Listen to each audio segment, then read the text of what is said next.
Hello and welcome to RPG Tips. Welcome to episode 5 of Stories of Bardoba, a solo actual play campaign in which the story is generated live with dice. I am Jose and I'll be your player and game master. At the end of episode 4, where last we left our heroes, Vesna and Inula, his companion, were traveling from Whitebridge to Darkwell when they ended up going across some badlands between a mountain called the Silver Dagger and some forested hills. They had to spend the night very close to the forested hills because there was a cold snap that stopped them from advancing, and the day after that, when they woke up and started driving across the Badlands, they came across a makeshift encampment of what looked to be an army of followers of Amon Kuz, the evil deity or leader of the cult that had kidnapped and slain Fanir, our cleric from Whitebridge. So that's where we start. So let's go back to the game. Scene 1. Vesna and Inula are looking at the encampment in the middle of Badlands, knowing that at least they haven't been detected yet, and they have to decide what to do. Since our chaos factor is 5, let's see if we have any kind of alteration or random event. We get a 9, so nothing. The scene goes as expected. Okay, so Vesna is just looking from his cart. Inula has just reclined on the back of the cart, saying, "What's that, kid?" "I think they are followers of Amon Kuz? But what are they doing here?" Remember the last time we saw that they seem to be laying an ambush or preparing a trap. So I need more information. First of all, how do they look? What kind of people are they? Actually, because we've already seen undead. Are they all normal people or do we see any undead? I'm going to give it a -2. That's 12. -2, 10, so that's a no. Okay, so we don't see any undead. That's definitely good for us. But since we know that they were laying an ambush, I think that what we are observing is an actual army. It's a small army of Amon Kuz, led by a priest or something. I mean, we don't know the religious figures of the cult. But this is an actual army. Now, do you have any kind of idea of where they are going? Which place they are trying to ambush? I'm going to make a notice check for Vesna, but poor guy had some -1 and -2 because we don't have notice. 4. No freaking idea. They are just too far. But we know that it's an army, and it's an army of the guys that flayed poor Fanir. So I think that Vesna would want to go there. Which appearance do they have? I'm going to roll on a description table for this. 49. Healthily. 84. Healthily ruined. So there are two clear groups of people in the encampment. The minority is a well-fed, well-armored group of warriors of Amon Kuz, whereas the majority is a group of people who were peasants, probably previously malnourished, who have been fed, and they seem to be pretty happy with this group. Just out of curiosity, how do the armors of the cult of Amon Kuz look like? 11. Busily. 18. Delicate. Busily delicate. These guys are wearing ceremonial armors, bulk and heavy, with metallic blue chest plates and golden trims, with what looks to be very decorated pauldrons depicting heads of different animals on the shoulders, and golden threads across the arms. So this is really bad for us, because it looks like either they have money, or they've plundered some place with very expensive armors. Either way, that's bad for us.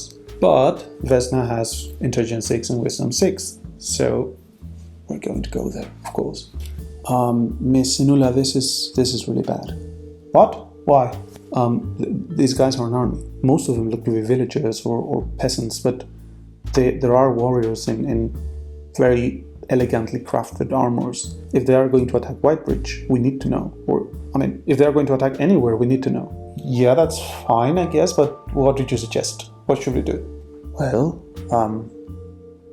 I could probably stealthily get close, try to, I don't know, talk to any of those farmers, like fake that I'm one of the peasants and get to know what they are doing. And once we know, then we decide what to do. Really? That's your plan? Yeah. I mean, it's a very good plan. You are going to die, you know that. He's probably going to die. Well, I cannot just stand here seeing an army going against my village. Yeah, I guess you're right. Okay, I'll guard the cart then. Sure, you could probably hide it against some cave in the hills or something like that. Okay, so we're probably going to die now. 5 episodes, I mean, it's not bad for Vesna. Scene 2. Vesna tries to infiltrate the camp to get more information about what they are doing. Now, to generate the physical layout of the camp, so we have a bit more of visual information about where we are, I'm going to generate it using zones, using this small card where I can write. So, first of all, how many zones do we have? I'm going to take the maximum of 2d4. 3, 2, so 3 zones. 1, 2, and 3. So 3 zones like this. And where is Vesna coming from? At 10, so at 10 would be here. So we're coming from this. And I'm going to roll 3 times on the description tables to see what they contain. So the first one, the one we are actually entering the camp through, is a 21, 61. 21, 61 is curiously magnificent. Oh, perfect. That's where the tent of the High Priest is. So I think this area is going to be called the royal part.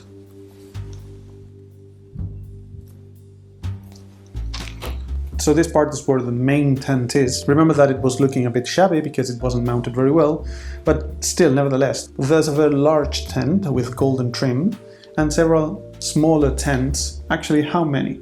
To generate this, I'm going to take the middle number of 3d20. So that's a 6, 20, and 6. So 6 other tents. So we have the high main tent and another 6 smaller ones, but all of them with the same color and the golden trim. Now for this area, since we actually don't see it because the tents are blocking it, I'm not going to generate its descriptor, so we get surprised when we get there. For this one, I'm going to assume that it's where the peasants are, because if we've seen this one and we've seen this one and we've seen peasants, if they are not in this one, they are in this one. But nevertheless, we can still roll a description check to see what's there. So it's 37,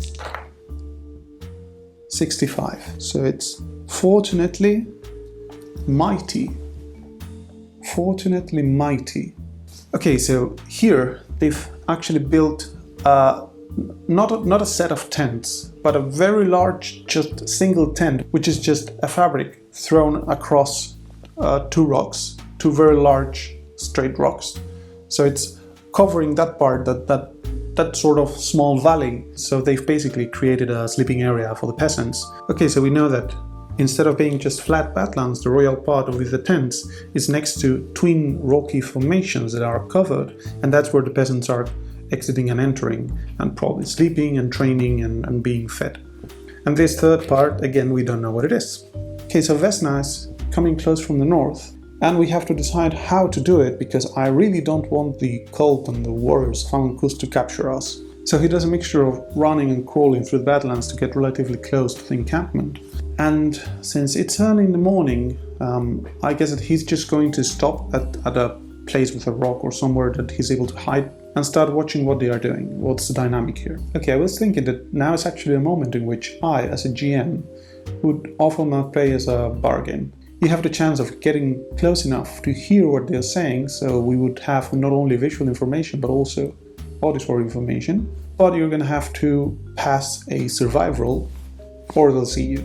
And of course we're going to take it. Now, since I don't want to cheat, to set the difficulty of the survive roll, I'm going to take 3d6 and just discard the minimum. Okay, so our difficulty is 10. We are going to be seen. We are going to be seen so much. Vesna gets close to a rock, just starts looking, but people are just doing nothing or talking or something like that, so he just thinks, because he's very smart, well, if I get close enough, I may be able to hear what they're saying, and then I'll be able to know what's going on. So he just starts again doing sort of almost a Naruto run, and please. I mean, this should be sneak, but since we're in the Badlands and I don't want him to die, I'm going to allow him to use survive. So this is going to be a dexterity plus survive roll, so we get a +2, so we may be able to do it. Please.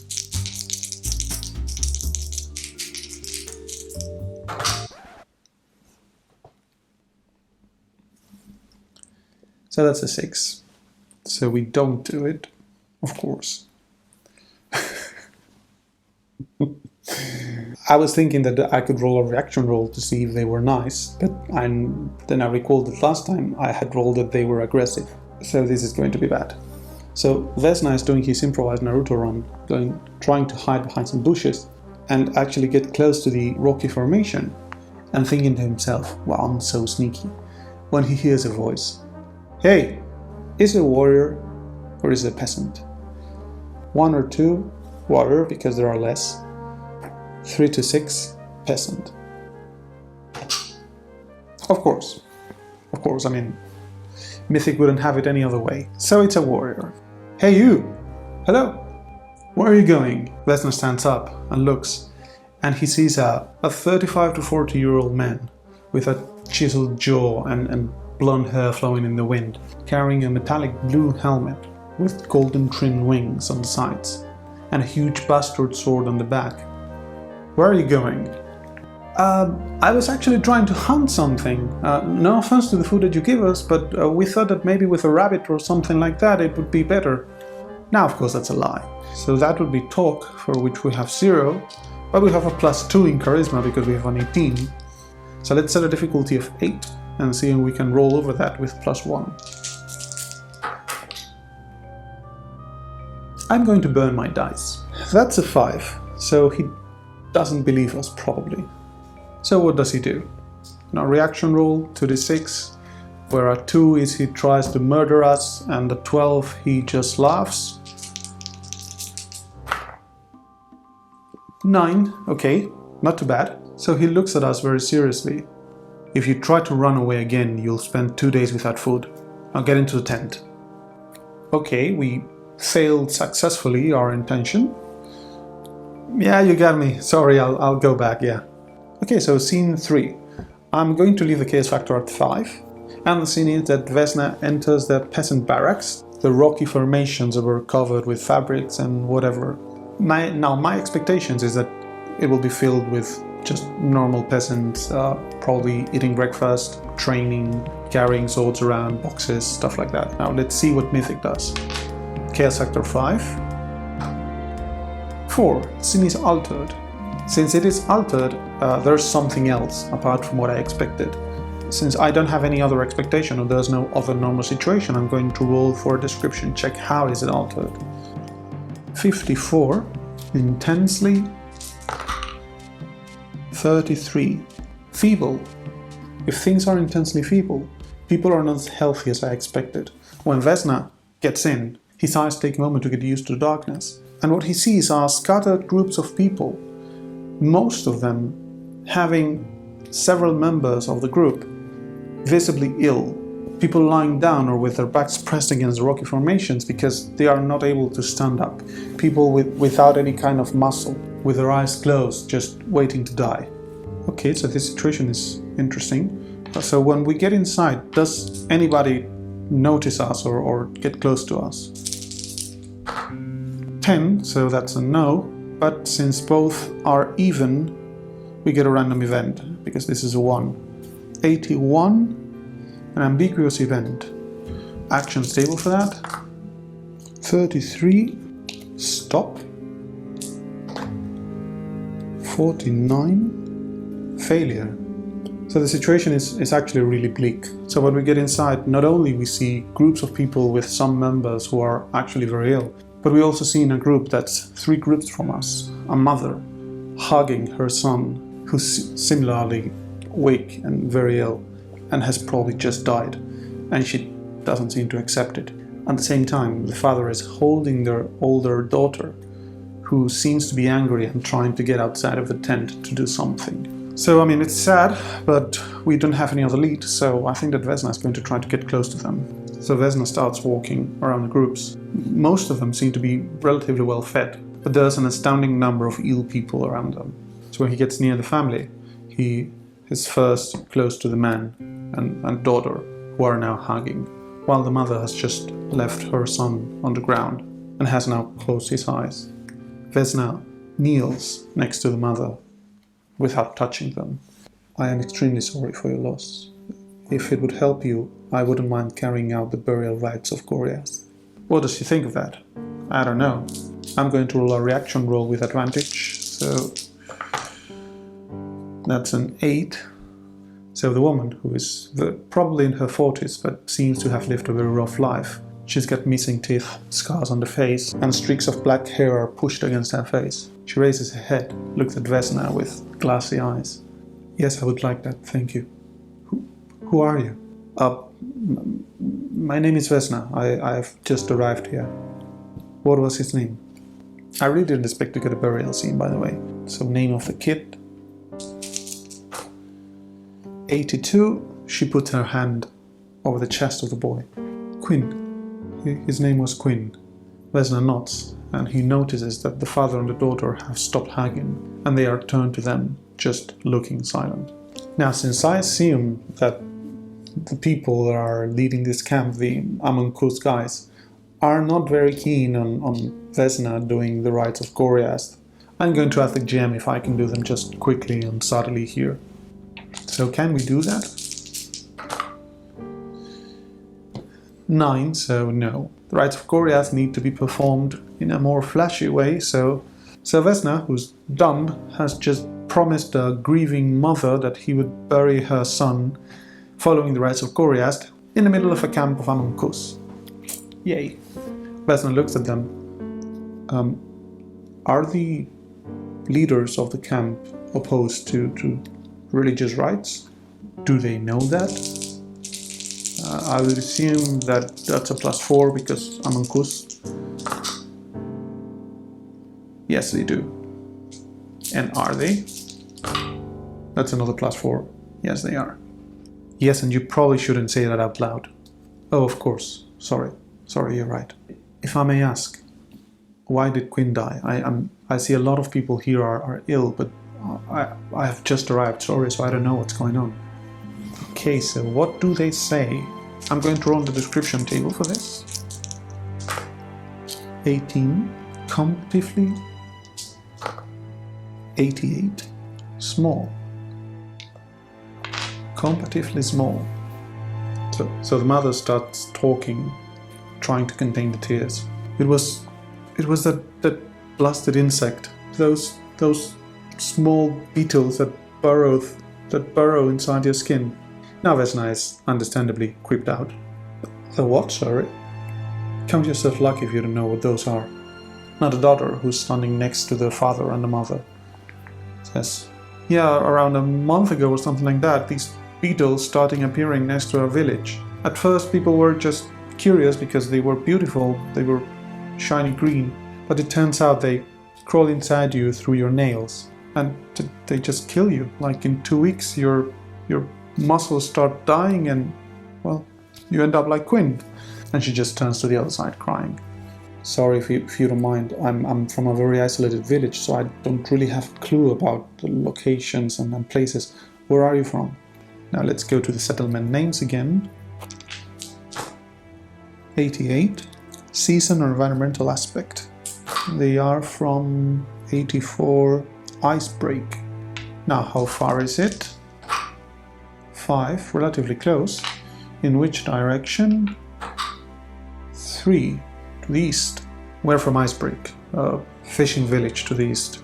We've been traveling with these people for around a week. Oh, I see, but sorry for the question, but why? Do you know who these people are? That's a good question. Why are they traveling with them? I mean, I would assume that it's because they've been tricked into following them, because those insects sound like something that an evil cult would unleash in a village. But, I mean, let's see. Again, description table. 32, excitedly. 72, nondescript. Excitedly nondescript. Well, after losing a quarter of your village to flesh-eating beetles, even madmen sound like saviors. We were visited by a cleric. He didn't identify himself.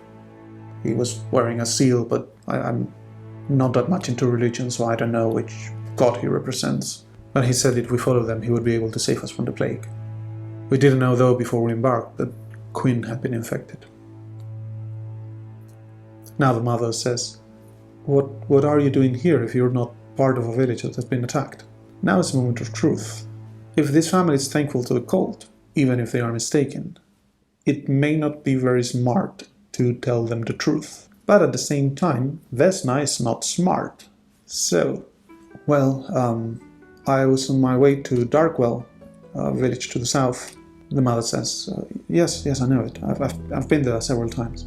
Well, I was going there because I'm from Whitebridge, a small village to the north of here. And, the main thing is that our cleric of Gorias was slain by possibly the leaders of your camp. Now, how do they take it? 2 to 6 again? 6. I mean, they've just seen their son die, so they don't really care that much. Oh, that's horrible. Are you sure of that? Well, I'm not that sure. That's what I was actually trying to know when I tried coming inside, but then a guy saw me and he just told me to come in, so that's what I did. So now I'm here.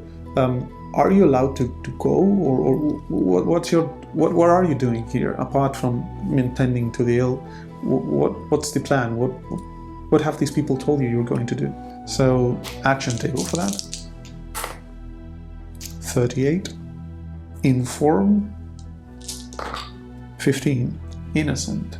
Well, they've told us that we are going on a holy pilgrimage to the west, saving the people who have been infected by this plague.